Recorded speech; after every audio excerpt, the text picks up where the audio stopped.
Welcome to the Crosswalk Podcast, where we have been called to carry our cross daily. Here is your host, Paul Fowler.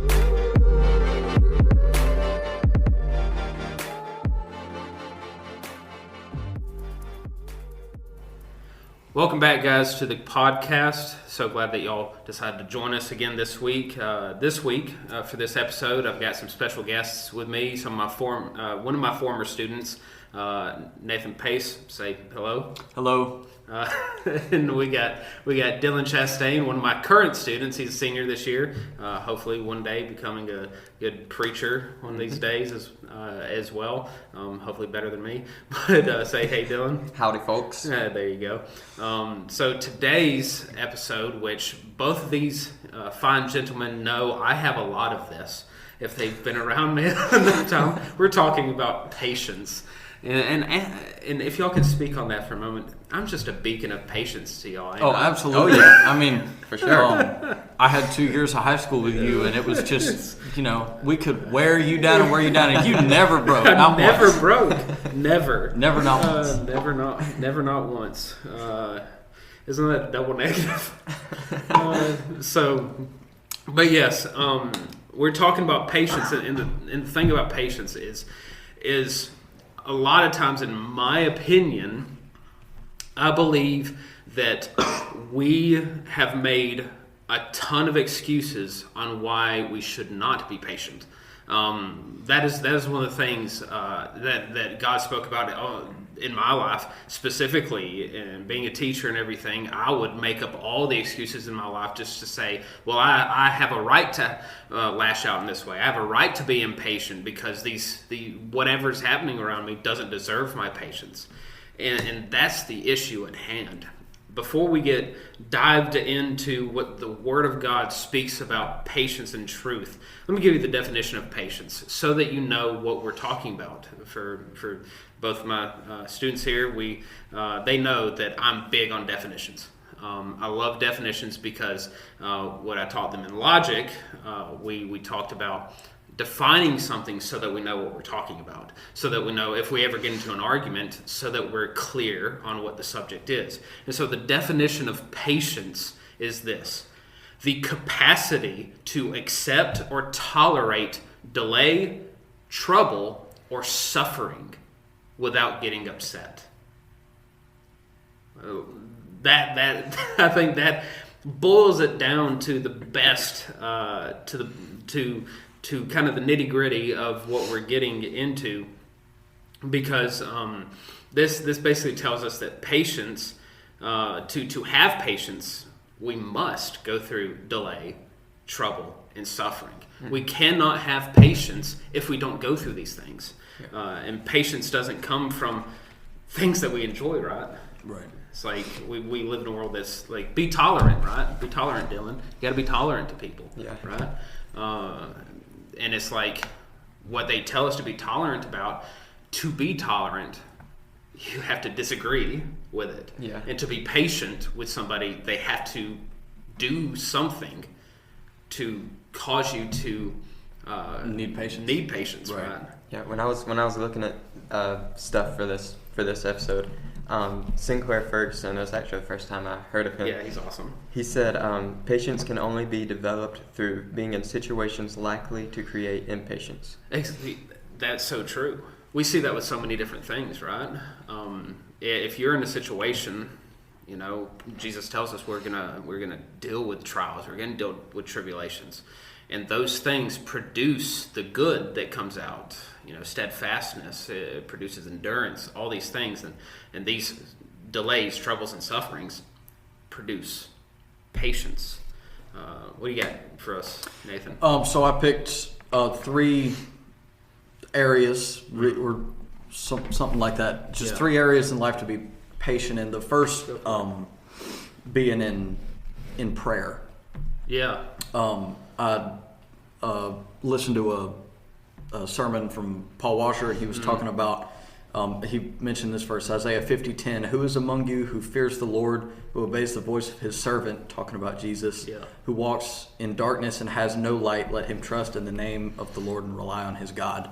And sometimes God will leave us in these dark places in our lives, having no feeling of His presence, nothing to look upon as a test to our faith in both Him and His promise. Yeah. In these moments, we need to fall on our knees and pray and have full trust in His power and patiently wait His answer, whatever that answer is. Yeah. So that deals with both the patience and the trust. Yeah. With God. I agree. Here's a question for y'all, and maybe this might throw y'all off and make you think for a moment. But what do you think is the root of impatience besides sin? Obviously, what do you think the root of it is? Because I kind of got my mindset on it. So, what do you think the root of impatience is? That's a good question. Why do you think why does somebody usually get impatient? Yeah, kind of threw you off. Yeah. This is what I do to them in class too. You're in a hurry. Huh? You're in a hurry? No, I'm not in a hurry. I don't. Oh, are you asking me if I'm in a hurry? No, like... That's why you're impatient. Gotcha. Yeah. Right. Yeah. Yeah, sometimes. That's why we can be impatient, because we're rushing, right? We're trying to manage our time, and the thing is, it's not our time. I always joke around about how people say, well, you got to make some time. I'm sorry, there's only one person that can make time. I don't have that power. I can't make time. But it's like, impatience, where it's like, I've got to be somewhere. I've got to go somewhere. I can't just sit here. Maybe also you might think you're better than other people. Yeah. You might have this superiority complex where you're like, who's this guy? Yeah. Right? Who's this guy that I've got to listen to him? Right. Or I've got to listen to her. Like, she doesn't deserve my time, or he doesn't deserve my time. And it makes your impatience so much easier to indulge. I always think whenever it comes to impatience, from my own experience, impatience comes from, for me, usually failed expectations. Yeah. Failed expectations. Whenever I expect something to happen and it doesn't, especially if it's not in the time that I wanted it to happen. So failed expectations. Something running out of time, or don't have time to, or trying to rush, it's thinking people beneath you. Like, these things create impatience with us, and each one of these things is like, it's grounded in sin. You thinking you're better than somebody else, grounded in sin. The Bible tells us to consider everybody else as more important than yourself. And so give them your time. Of course, be wise about it. Don't let somebody, overtake you, right? And everything. Like, use your time wisely. Whenever it comes to, you don't have enough time, that can be a root of poor time management, not using your time wisely, or thinking that the person in front of you isn't worth the time that you're spending on them. Right.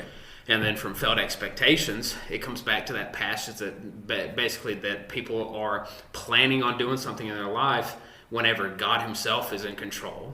It's like, who are we? Like, I don't believe making plans are sinful. I believe in trusting in your plans and yourself. That's sinful. Yeah. And that's what we do. Yeah. Right? We trust in our own self. 1 Corinthians 13. I know this is coined to be the love chapter. They usually read this chapter at weddings and everything. 1 Corinthians chapter 13, verse 4. I'm just going to read one verse in this, because this speaks on patience. Because it's the very first thing in the what love is. God here, through Paul, inspiring Paul to write the book of 1 Corinthians, tells us exactly what love is.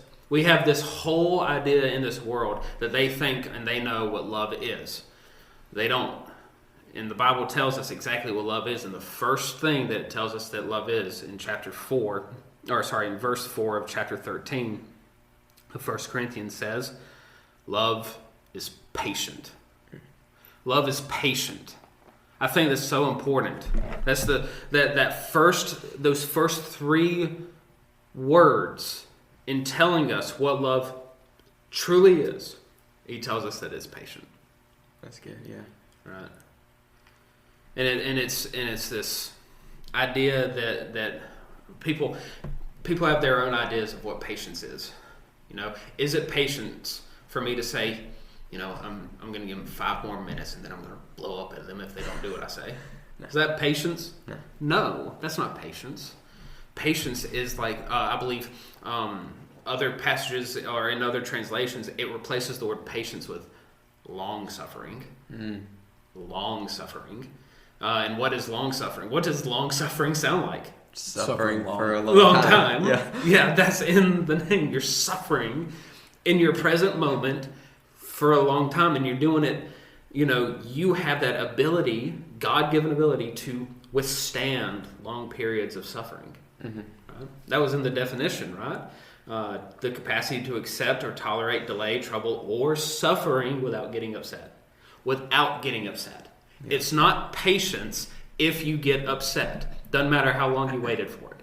You've ruined your patience. Yeah. If you get upset at the end. Right? It's like a parent going to their child, hey, can you clean your room before the end of the day? Yeah, Mama, I'll clean my room. Okay. Come back 2 hours later. Hey, mind cleaning your room for me before you go to bed? Yeah, I'll clean my room, Mama. I done told you 2 other times.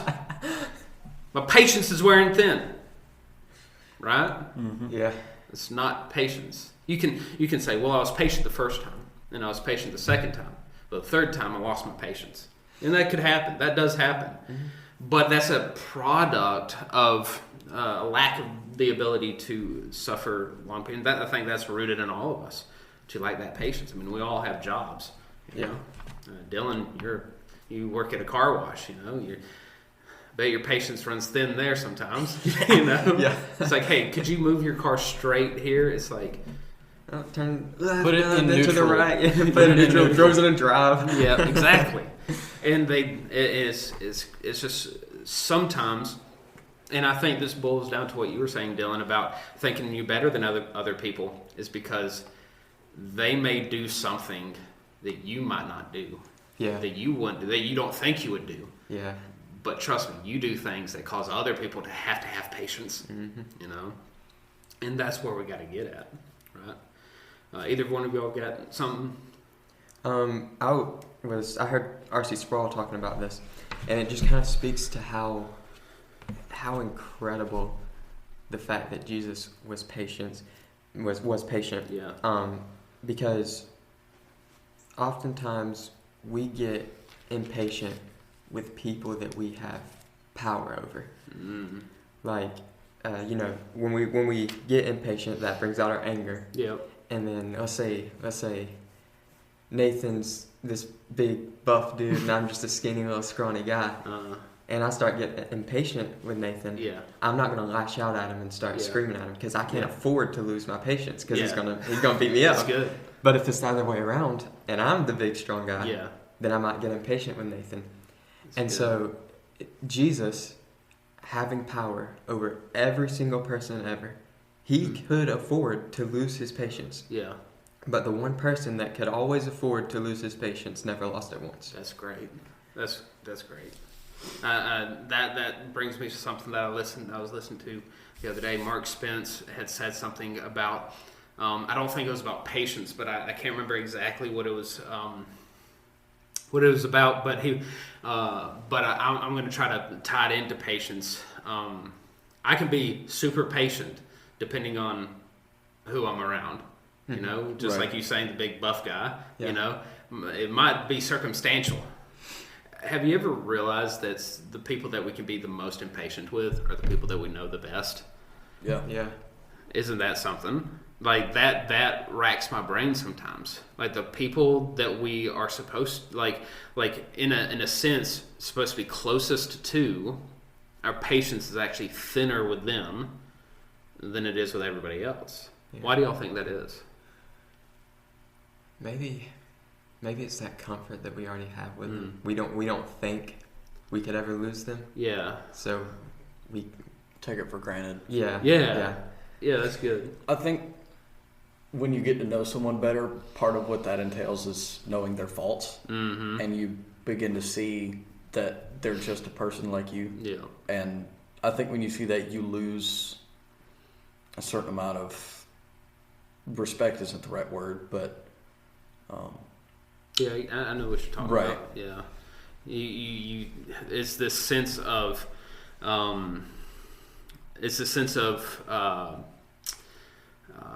familiar. I can never say the word. Familiarity. Yeah, familiarity. That you are so familiar right. with the person that it's like it's become easy to be impatient. Yeah. It's become easy to lash out. Right. And stuff. And so I grew up, and maybe y'all being older teenagers now, whenever I was a teenager, like I remember times where my mama would tell me stuff like, man, you can't do one thing that I ask you to. I could ask you to go wash a dish or something, and you give me lip about it. But the next day, I see you digging a pool for the next door neighbor with a spoon, like, or something of that nature. And it's like it's that familiar thing, and it's like you believe you know the person so well that it's like you've, as y'all said, taken them for granted, and you've produced this kind of impatience. It's like what we've been reading in the Screw Tape letters, right? Whenever I think it's the third or fourth letter where it's talking about the mother and the son's relationship together. It's like they're so much around each other that these demons are trying to persuade them to see facial expressions, to hear tones of voice that aren't really there. They're figments of their imagination. And what they have done is created this false person. So the son's created a false mother that he sees, and the mother's created a false son that she sees to argue against, right? And it produces this separation between the two. Yeah, I think it's so crazy that in today's world, how much we've lost the respect we should have for our parents. Because reading through the law, because I've been reading through the law and stuff. Yeah. And it was like the standard Yeah. to stone your kids if they were Yeah. disrespectful. But now it's like nothing's really done about it, you know? Yeah, I agree. And it's like, I love that you hit on this, because this just popped in my head, was like back then it was law to stone the child for dishonoring the parent. Notice that honoring your father and mother is the only commandment given with a promise, and it's a long life. Yeah, you notice that? It will do well with you, and you will have a long life. It is a promise.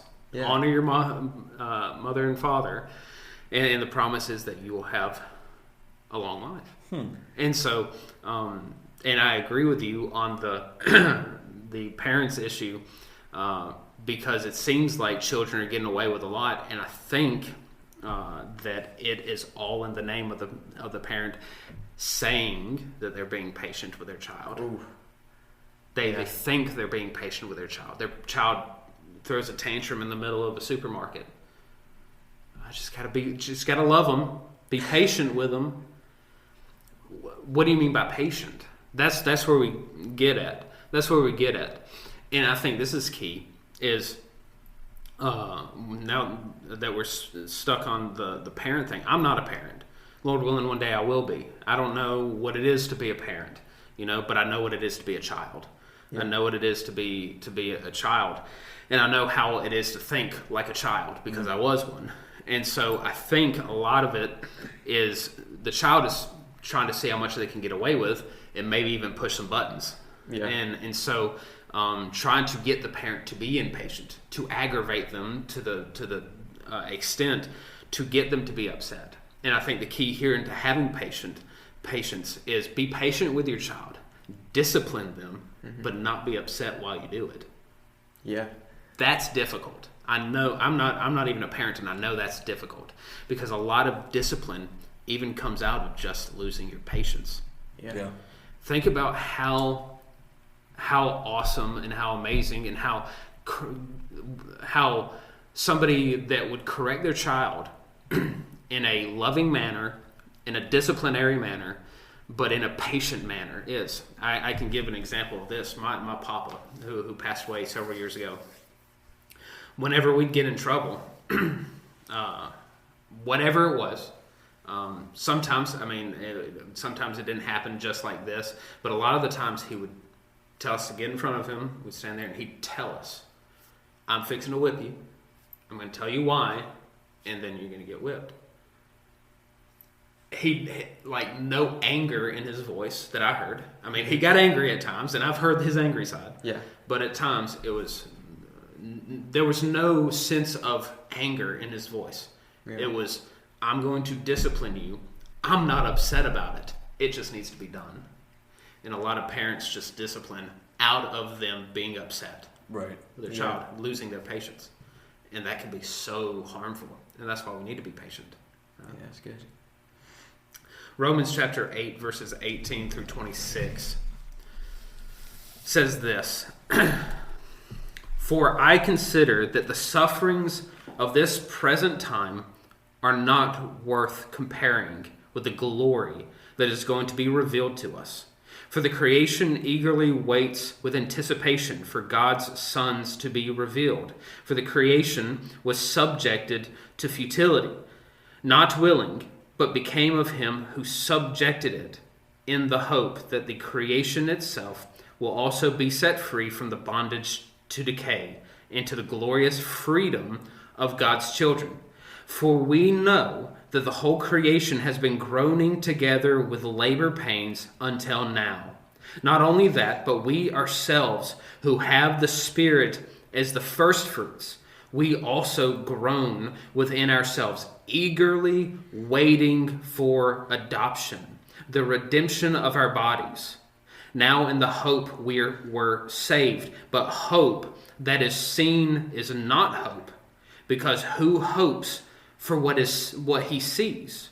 Now if we hope for what we do not see, we eagerly wait for it with patience.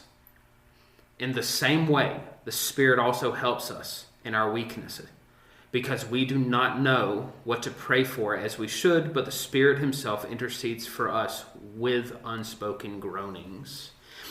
So that's a lot of stuff. That's a lot of stuff to unpack here. The Bible is speaking about the waiting of the return of God, the waiting of the glory to come. Jesus, even whenever it talks about him knowing that he's fixing to go to the cross, it says that he went looking past the cross and seeing the glory that awaited him. Yeah. And so it says in verse 25 of Romans chapter 8, says, now if we hope for what we do not see, we eagerly wait for it with patience. It's splitting two things. It's kind of obvious. We don't hope for the things we see. We see them. Right. We have them. Yeah. Right? We have those things that we see. Mm-hmm. We don't hope for them, but we hope for the things that we don't see or that we don't have just yet. Yeah. And one of those things is waiting on God. Mm-hmm. Waiting on God. Yeah, we have got to wait for him to come back one day, mm-hmm. and even just waiting for like our request and prayer to be answered by him. Right. Yeah, exactly. And that's a hard thing to do. Yeah. That's a hard thing to do because we don't know the plans of God. And that's another thing. I think the least of patience is the unknown. We want to happen now. Right. Mm-hmm. I preached a sermon a while back, and I mentioned in the sermon about how sin has been around forever. And I'm one of the people in the camp that I don't think it's getting worse. I think it's always been the way that it has. It's just one more publicized and there's more access to it. Yeah. And so if that makes it worse, okay, maybe I'm wrong. But I believe that the sinful nature is still the sinful nature. It has fueled people's I think basically the sinful nature is the engine, while the media and everything's the thing that fuels it. Yeah. We've had it there. It's just, need something to get it started. Right. Yeah. And I think we've always had the ability to get started. Sometimes we even just start ourselves. But I preached a sermon a while back about patience. Back when my grandparents were kids, they would go to a restaurant, someplace, fast food, whatever. And the fast food back then was you go inside, you give them your 10 cents, and you get a meal 10, 15 minutes later. Think about if you had to wait for a meal for 15 minutes at McDonald's. Yeah. Somebody would be complaining, right? Mm-hmm. You fast forward a few years, they had what was known as the drive-in. They publicized it. You don't even have to come inside the restaurant. You can just sit out in your car. We'll come to you. Wasn't fast enough. So what'd they create? Drive-through. Drive-through. You don't even have to stop your car. You don't even have to stop it.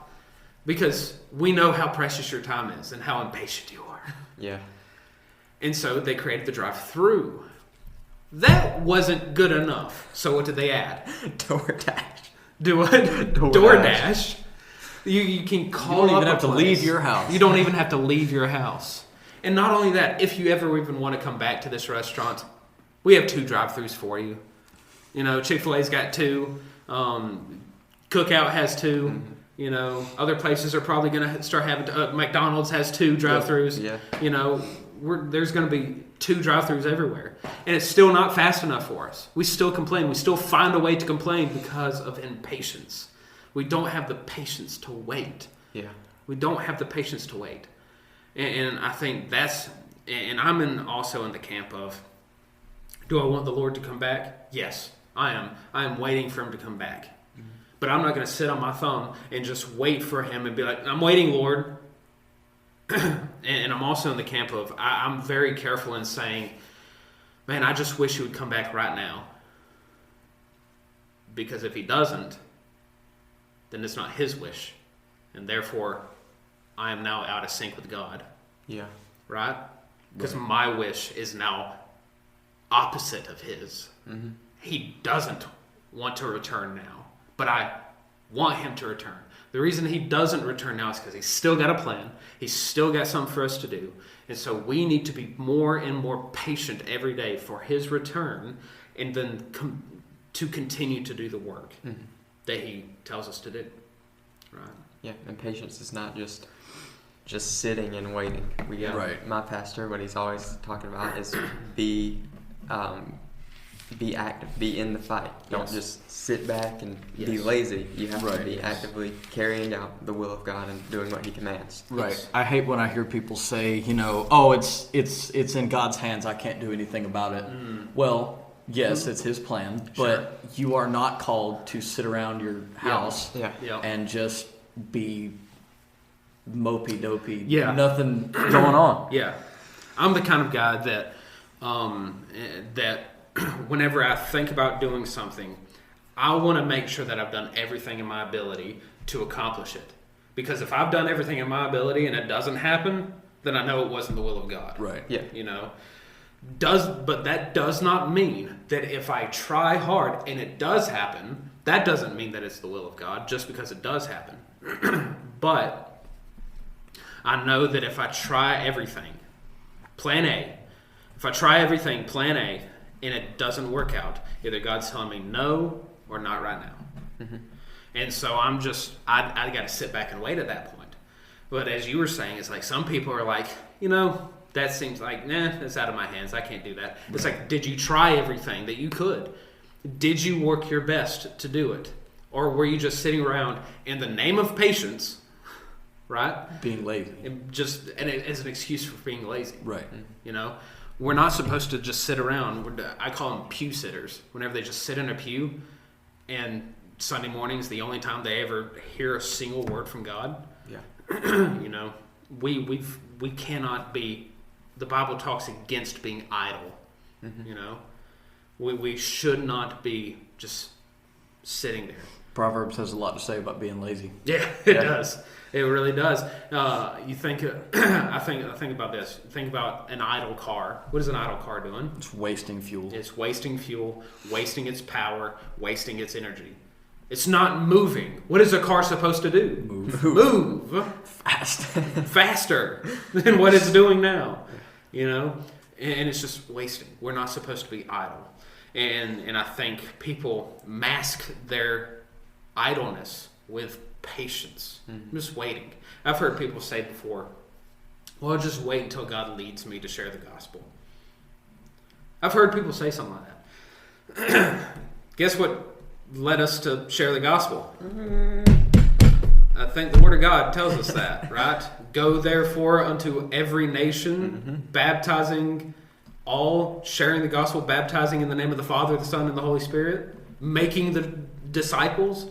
There you go. There's your commission. Yeah, that's what's leading you. That's what's leading. That's the Word of God. You don't got to wait anymore. Yep. No, don't worry about it. Don't worry about waiting around for God to, part the clouds, right. And a booming voice come out of the sky and Burning bush. Be like, Paul Fowler, I have called you to go witness to Stan and the Jockey Lot parking lot. He's already commissioned us to go and share the gospel. Yeah. He's already commanded. So we don't have to have patience to wait. Now, does God lead you to specific people to share the gospel sometimes? Yeah, of course. Absolutely. Yeah. But it's like, if you share the gospel with somebody and God, you didn't feel that specific calling, and you share the gospel with somebody, is God up there going, I didn't call you to that person. That wasn't the one I wanted. That's not the one. Right. No. No. So in a lot of ways, we mask our patience. We mask things acting like it's patience, when in reality it's not, right? Romans chapter 12, verses 9 through 16 says this, and I love this. The title of, in my Bible, I have a CSB, and it titles different passages, and the title for this is Christian Ethics. Christian Ethics. How are we supposed to act? And so verses 9 through 16 of Romans 12 says this. Let love be without hypocrisy. Detest evil. Cling to what is good. Love one another deeply as brothers and sisters. Outdo one another in showing honor. Do not lack diligence in zeal. Be fervent in the Spirit. Serve the Lord. Rejoice in hope. Be patient in affliction. Be persistent in prayer. Share with the saints in their needs. Pursue hospitality. Bless those who persecute you.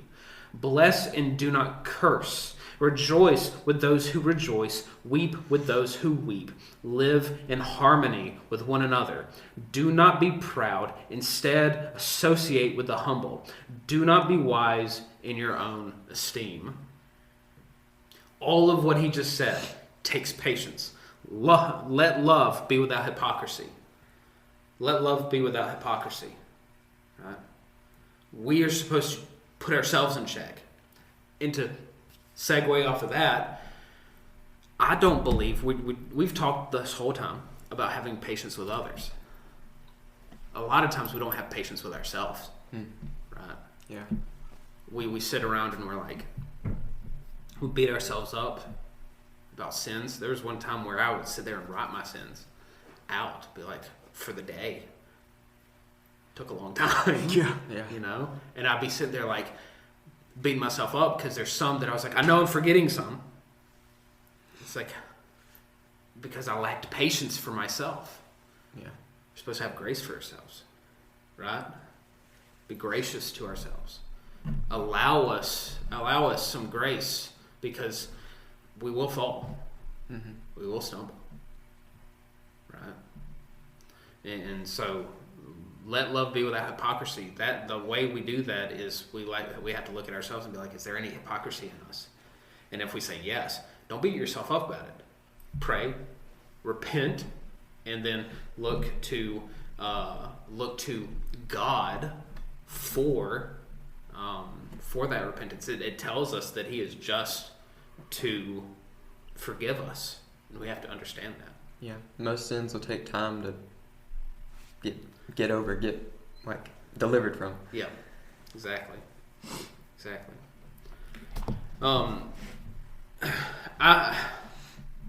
Being patient, I believe, is a burden, or bearing a burden, whether that is yours or others. We need to understand that we live in a sinful world, and there's burdens that we have to bear. Yeah. We have to bear those burdens, and that takes patience. That takes patience with other people. That takes patience with the ones that you don't like. That takes patience with, I call those people holy sandpaper, because they round out those rough edges. Yeah. So to kind of wrap this stuff up, I wanted to read this quote real quick by Charles Spurgeon. He says, "Patience is a grace difficult as it is necessary, and as hard to come by as it is precious when it is gained." What I hear here, patience is a grace as difficult as it is necessary. It is so necessary. You think it's hard to have patience? That's just how necessary it is to have it. That's good. And as hard as it is to come by, it is so precious when it is gained. Because patience is one of the first things that people see in a person. Yeah. Whether that's at a job, at a church, or with other people, family. Having patience with family, you know. Yeah. Y'all got anything else, Dad? For my other 2 points, Go for it. I went to Proverbs. I love Proverbs so much. Yeah, it's so good. The Proverbs 15:18, a hot-tempered man stirs up strife, but he who is slow to anger quiets contention. Being patient with those who may anger you. Yeah. Problems develop when we lash out Yes. in anger and in hatred, but peace is made when we remain calm and contained. So being patient in conversation, and also just because it's wise. Yes. Proverbs 14:29, one who is slow to anger has great understanding, but one who is quick-tempered exalts foolishness. Patience is a virtue. It needs to be worked on. You don't just wake up perfectly tempered one day. Yeah. I mean, when you temper metal, it takes time in and out of the fire. And it's, as a form of wisdom, it's acquired over time through experience. Yeah. But it's a worthy endeavor and will serve you throughout your life. That's so good. I believe Proverbs talks about a wise or a kind word turns away wrath. Right. And to have that kind word, you need to have patience with the person that's being wrathful towards you. Right. Yeah. And patience, it's one of the fruits of the spirits. Yeah. And if I were to look at all of them, I'm sure they would all fit together. But the one that stuck out to me was patience along with self-control. Yeah. Because a lot of times when we get impatient, that brings out anger. Yes. So we got to have that self-control to hold that anger in. Right. Yes. And I believe that's why this patience is such a important topic. Is because, we fly off the handle over anything. Some people are so much more patient with others, than other people are. Mm-hmm. And so the more and more we look to Christ, the more we look at how patient he was, looking just how patient he always is, the one, as Dylan was saying earlier, the one that could be impatient, the one that had the right to be impatient, chose to show patience, and not only show patience, but to serve those that ought to be in hell. Yeah. Right. That ought to have full justice just poured out on them. So we need to understand that, and all those that are listening, that patience is key. Patience comes out of a heart of love. Patience comes out of a heart dedicated to Christ. Patience should be something that we always strive to have more of in not, disregard other people. And I think this brought out a lot of good points on how we can be impatient. If you find yourself being impatient with somebody, ask yourself why. Why are you being impatient with them? Why have they deserved your impatience? And then give them what they don't deserve, and that is your patience. We all deserve God's impatience. Mm-hmm. But the Bible speaks to us about how God is basically extending time to give opportunity for salvation. But one day that time is going to come to an end. He's been patient, and he's going to pour out his wrath, not because he is, a bitter person, but because he's just. He has wrath, and sin needs to be punished. One day that will happen. One day that will happen. He's patient for a long time, but that patience is not eternal. It's not eternal. It's not eternal. Patience is not eternal. And especially whenever it comes to those that, as we talked about, taken for granted. Mm-hmm. We take patience for granted sometimes. And so let us be reminded every day just to go into work, go into school, going just out in the world with other people, striving to be patient, be in that refining fire, be in the middle of it so that we can be hardened in a good way to be patient. Now, with all that being said, until next time, keep walking in faith. God bless.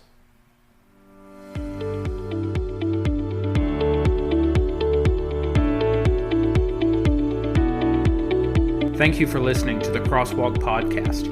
If you liked what you heard, please support this ministry by following on Facebook, Instagram, X, and other social media platforms. You can also reach out by emailing me at thecrosswalkpodcast923@gmail.com. Thank you again, and until next time, keep walking by faith.